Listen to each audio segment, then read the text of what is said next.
नमस्कार दोस्तों, स्वागत है आपका फोकस एजुकेशन के इस यूट्यूब चैनल पर। तो जैसा कि आप सब जानते हैं, इस चैनल के माध्यम से आपको विभिन्न प्रतियोगी परीक्षाओं की तैयारी कराई जाती है। तो उसी क्रम को ध्यान में रखते हुए जैसे ही हमारा पॉलिटी का टॉपिक चल रही है, आप जानते ही हैं, आज उसी क्रम को आगे बढ़ाते हुए हमारा नेक्स्ट टॉपिक होगा। और जो लोग चैनल पर पहली बार विजिट कर रहे हैं दोस्तों, या पहली बार इस वीडियो क्लास को देख रहे हैं, मैं कहूँगा कि चैनल को आप सब्सक्राइब अवश्य करें ताकि आने वाली वीडियो क्लास आपको मिल सके या इसी प्रकार की आने वाली वीडियो क्लास आप देख सकें। तो देखिए, हमारा जो आज का टॉपिक रहेगा दोस्तों, उसका नाम है स्टेट काउंसिल ऑफ मिनिस्टर्स। तो कहीं ना कहीं पर ये स्टेट से संबंधित मुद्दा रहेगा पूरा। इस तथ्य के माध्यम से, इस टॉपिक के माध्यम से हम बहुत कुछ जानेंगे। और दोस्तों, एक बात मैं बता देता हूँ कि यदि आप इस वीडियो क्लास को ठीक तरीके से देख लेते हैं तो निश्चित तौर पर जो कंटेंट आपको चाहिए परीक्षा की दृष्टि से, वो इस वीडियो क्लास में आपको देखने को कहीं ना कहीं मिलेगा। तो चलिए मैं स्टार्ट करता हूँ। देखिए, इसे हम हिंदी में राज्य मंत्री परिषद भी कह सकते हैं, और अगर हम इसके अंग्रेजी की बात करें तो स्टेट काउंसिल ऑफ मिनिस्टर्स भी इसे कहा जाता है। तो सबसे पहला आप याद रखेंगे भारतीय संविधान का आर्टिकल 163। बहुत ध्यान से सुनना है, बहुत बढ़िया प्रश्न यहाँ से हो सकता है। भारतीय संविधान का आर्टिकल 163 के अनुसार क्या कहा गया है कि राज्य में एक मंत्री परिषद होगी। राज्य में एक मंत्री परिषद होगी जिसका नाम मात्र का प्रमुख तो राज्यपाल होगा, लेकिन उसकी वास्तविक शक्ति आपकी किसके हाथों में होगी? राज्य के मुख्यमंत्री के हाथों में होगी। तो बहुत ध्यान से सुनना है, बहुत बढ़िया प्रश्न है। आर्टिकल 163 के अनुसार राज्य में एक मंत्री परिषद होगी, और साथ ही साथ याद रखना है कि उसकी जो नाम मात्र की शक्ति है वो तो आपकी राज्यपाल के हाथों में होगी, लेकिन उसकी वास्तविक शक्ति जो है, रियल पावर जो है, वो आपकी राज्य के मुख्यमंत्री के हाथों में होगी। अगर हम राज्य मंत्री परिषद के मुख्य कार्य को देखें कि राज्य मंत्री परिषद का मेन कार्य क्या होता है दोस्तों, तो अगर हम मुख्य कार्यों की बात करें दोस्तों, तो राज्य मंत्री परिषद का जो मुख्य कार्य होता है वो राज्यपाल को उसके कार्यों के लिए सलाह और सहायता देना होता है। कुल मिलाकर आप इसे इस तरीके से मानिए कि व्यवहार में अगर हम देखें, व्यावहारिक रूप में अगर हम देखें, तो राज्य मंत्री परिषद के कहने के अनुसार राज्यपाल को काम करना होता है। अगर हम इसे व्यावहारिक रूप में देखें, या आप अगर देखेंगे प्रैक्टिकली रूप में, तो राज्य मंत्री परिषद के कहने के अनुसार राज्यपाल को काम करना होता है, कुछ महत्वपूर्ण बिंदुओं को छोड़कर। तो आशा करता हूं कि ये चीज़ आपके समझ में आई होगी। और दोस्तों, वीडियो को लाइक ज़रूर करें ताकि वीडियो आगे बढ़े और उन दोस्तों तक पहुंच सके जो कंपटीशन के क्षेत्र में आना चाहते हैं। उसके बाद बात करते हैं दोस्तों आर्टिकल 164। बहुत बढ़िया प्रश्न यहाँ से बनता है दोस्तों, बहुत इत्मीनान से सुनना है, कितना बढ़िया कॉन्सेप्ट है, याद रखेंगे। आर्टिकल 164 मुख्यमंत्री की नियुक्ति, या कह सकते हैं अन्य मंत्रियों की भी नियुक्ति। दोस्तों याद रखना है, संविधान का अनुच्छेद 164 साफ शब्दों में ये बात कहता है कि मुख्यमंत्री, राज्य के मुख्यमंत्री की नियुक्ति राज्यपाल करेगा। और ध्यान रखना है दोस्तों, इसी आर्टिकल के तहत राज्य में अन्य मंत्रियों की नियुक्ति वहाँ के मुख्यमंत्री के परामर्श पर राज्यपाल करेगा। अब आपके दिमाग में ये बात स्पष्ट हो जानी चाहिए दोस्तों, जो राज्य का जो मुख्यमंत्री है उसकी नियुक्ति राज्य का राज्यपाल करता है, और मुख्यमंत्री के कहने पर अन्य मंत्रियों की नियुक्ति भी राज्यपाल ही करता है। ये बात आप याद रखनी है।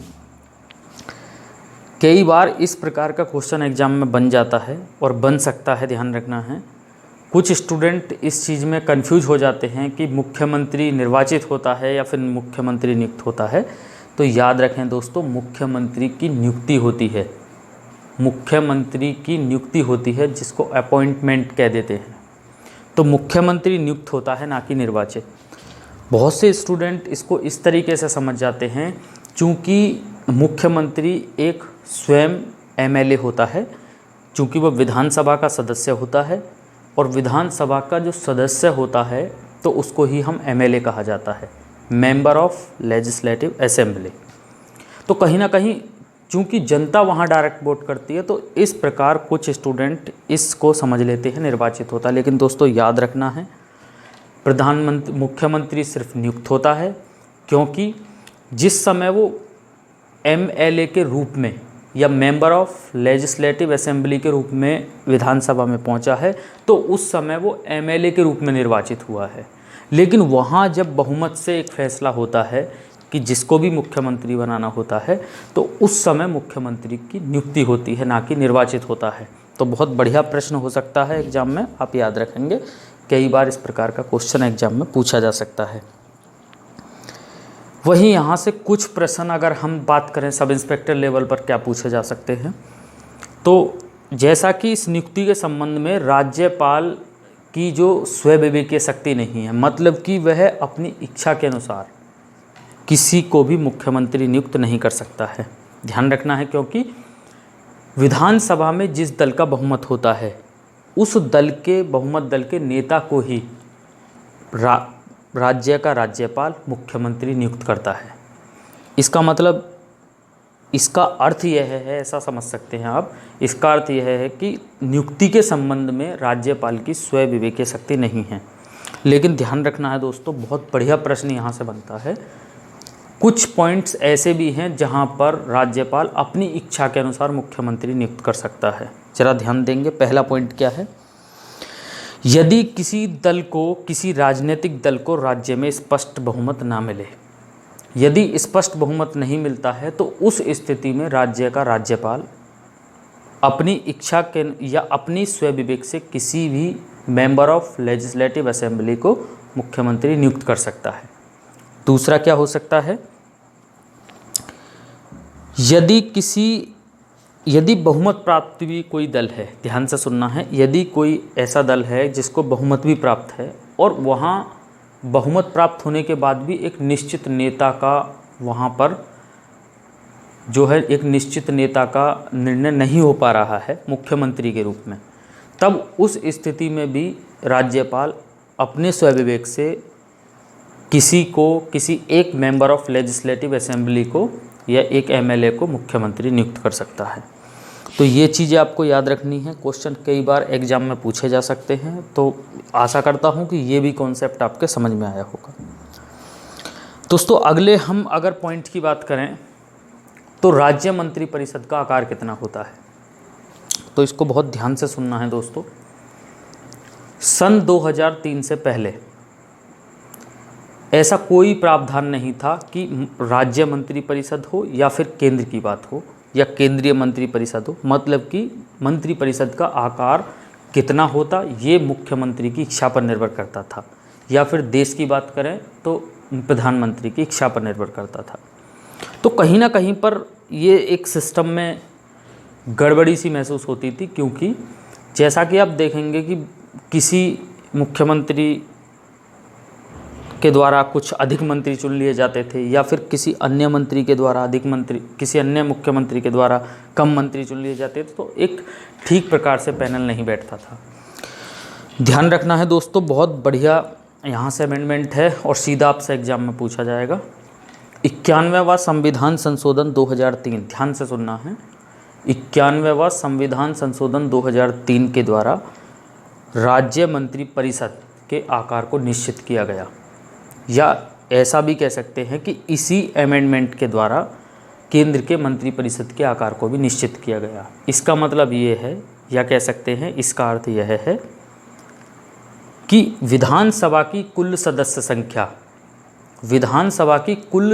संख्या का 15% से अधिक नहीं होगी मंत्री परिषद की कुल सदस्य संख्या। इसको आप ऐसा कह सकते हैं, 91वां संविधान संशोधन 2003 के द्वारा यह व्यवस्था की गई कि किसी भी राज्य में मंत्री परिषद की सदस्य संख्या उसकी कुल सदन की सदस्य संख्या के 15% से अधिक नहीं होगी। तो कई बार यहाँ से भी क्वेश्चन बन सकता है और बहुत बढ़िया प्रश्न एग्जाम में पूछा जा सकता है। देखिए कितना बढ़िया प्रश्न हो सकता है एग्जाम में, ज़रा ध्यान से सुनेंगे। चूँकि 2003 में मंत्री परिषद के आकार को निश्चित किया गया, इसका अर्थ यह है कि जो मुख्यमंत्री, राज्य मंत्री, उपमंत्री और कैबिनेट मंत्री, इसका मतलब ये है कि ये जो पूरा मंत्री परिषद का जो पैनल है, इसके आकार को निश्चित किया गया। कहीं ना कहीं बहुत बढ़िया प्रश्न हो सकता है कि जिस समय मंत्री परिषद के आकार को निश्चित किया गया उस समय भारत के प्रधानमंत्री कौन थे। चूँकि लगभग ये मुद्दा मंत्री परिषद से संबंधित है, तो कहीं ना कहीं केंद्र में मंत्री परिषद का प्रधान भी जो वास्तविक शक्ति है वो प्रधानमंत्री के पास होती है। तो कहीं ना कहीं पर ये क्वेश्चन बन सकता है कि 91वें संविधान संशोधन 2003 के समय भारत के प्रधानमंत्री कौन थे। तो याद रखेंगे, अटल बिहारी वाजपेयी उस समय प्रधानमंत्री थे जब मंत्री परिषद के आकार को निश्चित किया गया। कई बार इस प्रकार का क्वेश्चन आपको एग्जाम में देखने को मिल सकता है, तो इस तथ्य को पूरे तरीके से, अच्छी तरीके से याद रखें। बात करते हैं क्वालिफिकेशन की, मतलब कि किसी व्यक्ति के मंत्री बनने के लिए क्या योग्यताएं हैं या फिर मुख्यमंत्री बनने के लिए भी क्या योग्यताएं हैं, इसे भी आप देख लें। तो पहला, राज्य विधानमंडल के किसी भी सदन का सदस्य होना जरूरी है। यदि कोई व्यक्ति, दोस्तों याद रखना है, यदि कोई व्यक्ति राज्य में कोई मंत्री बनना चाहता है तो पहले तो उसे राज्य विधानमंडल, मतलब कि विधानसभा या फिर विधान परिषद, या कह सकते हैं लेजिस्लेटिव असेंबली या लेजिस्लेटिव काउंसिल का सदस्य होना जरूरी है। और यदि ऐसा नहीं भी है तो मुख्यमंत्री को यह अधिकार दिया गया है कि वह उस व्यक्ति को मंत्री बना सकता है, लेकिन वह जो मंत्री बनाया जाएगा उसे 6 माह के अंदर, ध्यान से सुनना है, उसे 6 माह के अंदर या तो विधानसभा या फिर विधान परिषद, इनमें से किसी का सदस्य बनना होगा। और यदि ऐसा करने में वो असफल रहता है, ध्यान से सुनना है, यदि ऐसा वो नहीं कर पाता है तो याद रखना है दोस्तों, उसे अपना पद छोड़ना पड़ेगा। और यदि ऐसा नहीं कर पाता है तो वो दोबारा इस प्रक्रिया के अनुसार, मतलब कि इसी प्रोसेस के अनुसार, जिस प्रोसेस के अनुसार वो मंत्री बने थे, दोबारा वो इस प्रोसेस के अनुसार मंत्री नहीं बन सकते। तो आशा करता हूँ कि ये भी कॉन्सेप्ट आपको समझ में आया होगा, क्योंकि कई बार इस प्रकार के क्वेश्चन भी एग्ज़ाम में अपर लेवल में भी पूछे जा सकते हैं, तो इसे भी आप याद रखें। वहीं अगर हम बात करते हैं शपथ की, तो राज्य मंत्री परिषद को जो शपथ दिलाने का कार्य है, इसका मतलब सबसे पहले तो आप ये समझ जाएं कि राज्य मंत्री परिषद यानी कि मुख्यमंत्री, उसके बाद कैबिनेट मंत्री, उसके बाद उपमंत्री और उसके बाद राज्य मंत्री, इन सबको शपथ कौन दिलाता है। तो सबसे पहले तो याद रखें दोस्तों, इन सबको जो शपथ दिलाने का कार्य है वो राज्य का राज्यपाल दिलाता है। और याद रखना है दोस्तों, राज्य मंत्री परिषद की जो शपथ का प्रारूप है वो अनुसूची 3 में दिया गया है। और कई बार प्रश्न एग्जाम में सीधा बन सकता है और पूछा जा सकता है कि राज्य मंत्री परिषद की शपथ का प्रारूप संविधान की किस अनुसूची के अंतर्गत दिया गया है। तो याद रखेंगे, संविधान की 3री अनुसूची जो कि शपथ के प्रारूप के बारे में बताती है। तो राज्य मंत्री परिषद को जो शपथ दिलाई जाती है वो भारतीय संविधान की अनुसूची 3 के तहत दिलाई जाती है। और दिलाता कौन है, याद रखना है, राज्यपाल दिलाता है। तो यहाँ से भी कई प्रकार के क्वेश्चन आपसे एग्जाम में बन सकते हैं, इन्हें भी आप याद रखेंगे। अगर हम मंत्रियों की बात करें दोस्तों, राज्य में भी 3 प्रकार के मंत्री देखने को मिलते हैं। एक तो आपका सीएम अलग होता है कि जिसको हम चीफ मिनिस्टर बोलते हैं, मुख्यमंत्री। साथ के साथ अगर पहला याद रखें तो आप पहला याद रख सकते हैं, पहला कैबिनेट मंत्री, और दूसरा होता है आपका उपमंत्री, और तीसरा होता है आपका राज्य मंत्री। लेकिन ध्यान रखना है दोस्तों, कैबिनेट मंत्री जो होते हैं वो प्रथम श्रेणी या उच्च कोटि के मंत्री में गिने जाते हैं। चूँकि इस बात को आपको बहुत बेहतर भाषा में समझ लेना है और नोट कर लेना है दोस्तों कि कैबिनेट मंत्री इसीलिए उच्च श्रेणी के मंत्री माने जाते हैं चूँकि कैबिनेट मंत्री और मुख्यमंत्री मिलकर पूरे राज्य की नीतियों का निर्धारण करते हैं। यानी कि इसका अर्थ है कि कैबिनेट मंत्री और मुख्यमंत्री मिलकर जो राज्य में चलाई जाने वाली पॉलिसी हैं, राज्य को किस प्रकार किस योजना के तहत चलाया जाना है या कैसे कैसे योजनाओं का पैनल तैयार करना है, इन सभी को जो तैयार करने में मुख्य भूमिका अगर किसी की होती है तो राज्य की कैबिनेट की होती है या कैसे, और इसके अंतर्गत आते हैं चीफ मिनिस्टर और प्लस कैबिनेट मंत्री। यानी कि आप ऐसा समझ सकते हैं व्यवहारिक रूप में कि योगी आदित्यनाथ जी और योगी आदित्यनाथ जी के प्लस कैबिनेट मंत्री, तो ये होती है कैबिनेट, जो कि मुख्य तौर पर राज्य में नीतियों का निर्धारण करते हैं या फिर राज्य में किस प्रकार की नीति हैं, उनकी पॉलिसी किस प्रकार निर्माण करनी है, इन सब का निर्माण करते हैं। वहीं दोस्तों मंत्री परिषद में क्या होता है, राज्य मंत्री परिषद में सीएम यानी कि चीफ मिनिस्टर और साथ के साथ कैबिनेट मंत्री, उप मंत्री और राज्य मंत्री, ये तीनों प्रकार के मंत्री भी मंत्री परिषद में आ जाते हैं। यानी कि आपके एक बात दिमाग में आ जानी चाहिए, अगर हम राज्य मंत्री परिषद की बात करें तो महत्व की दृष्टि से तो राज्य का कैबिनेट बड़ा होता है, और अगर हम देखें आकार की दृष्टि से तो आकार की दृष्टि से जैसा कि आप देखेंगे तो आकार की दृष्टि से राज्य की मंत्री परिषद बड़ी होती है। महत्व की दृष्टि से राज्य का कैबिनेट बड़ा होता है, क्योंकि मेनली नीतियों का निर्धारण वो ही करते हैं। आशा करता हूँ कि ये चीज़ आपके समझ में आई होगी। उसके बाद नेक्स्ट पर बात करते हैं, राज्य मंत्री परिषद का कार्यकाल कितना होता है। दोस्तों बहुत ध्यान से सुनना है, बढ़िया प्रश्न यहाँ से हो सकते हैं। अगर हम देखें राज्य मंत्री परिषद का कार्यकाल, वैसे तो सामान्यतः कार्यकाल उसका 5 वर्ष का होता है, लेकिन अगर हम व्यावहारिक रूप में देखें तो राज्य मंत्री परिषद का जो कार्यकाल है वो निश्चित नहीं होता है। इसका अर्थ यह है दोस्तों कि जो राज्य मंत्री परिषद है उसका कार्यकाल विधानसभा के विश्वास पर निर्भर करता है। अब आप सोच रहे होंगे विधानसभा के विश्वास से क्या अर्थ है।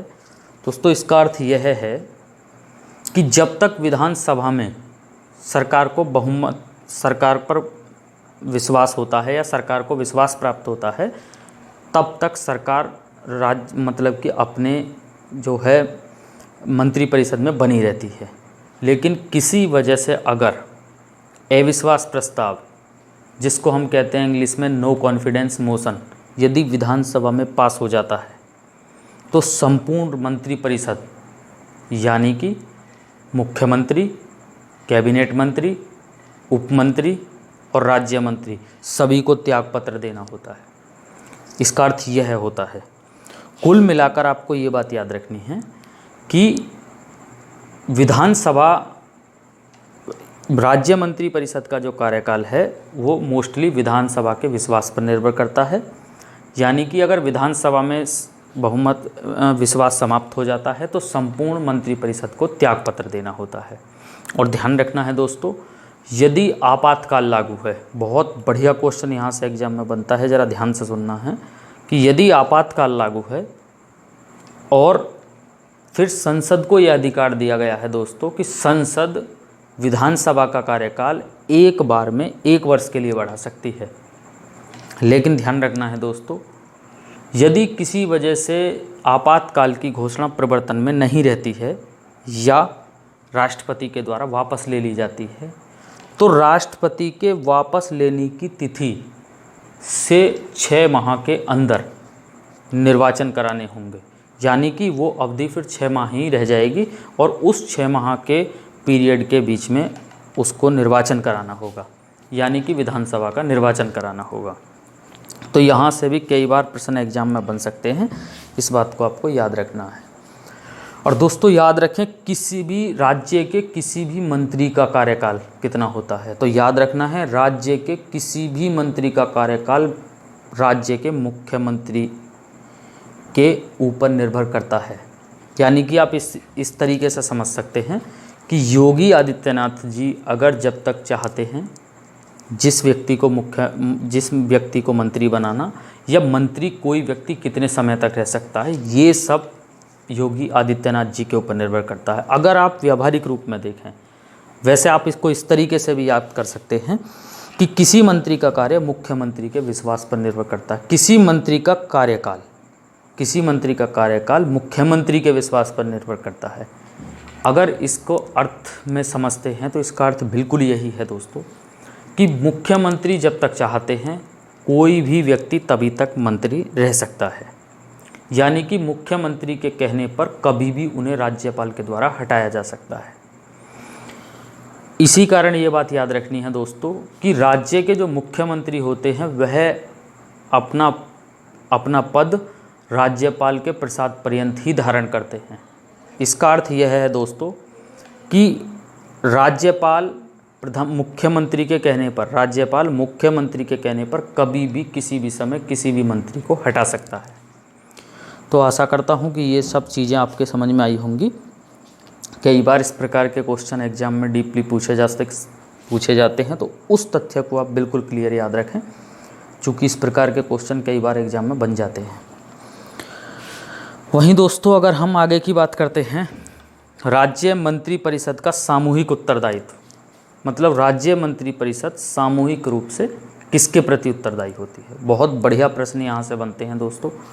सबसे पहले तो आप याद रखें कि राज्य की जो मंत्रिपरिषद है वो सामूहिक रूप से विधानसभा के प्रति उत्तरदायी होती है। और दूसरा याद रखना है दोस्तों, इसका अर्थ क्या है।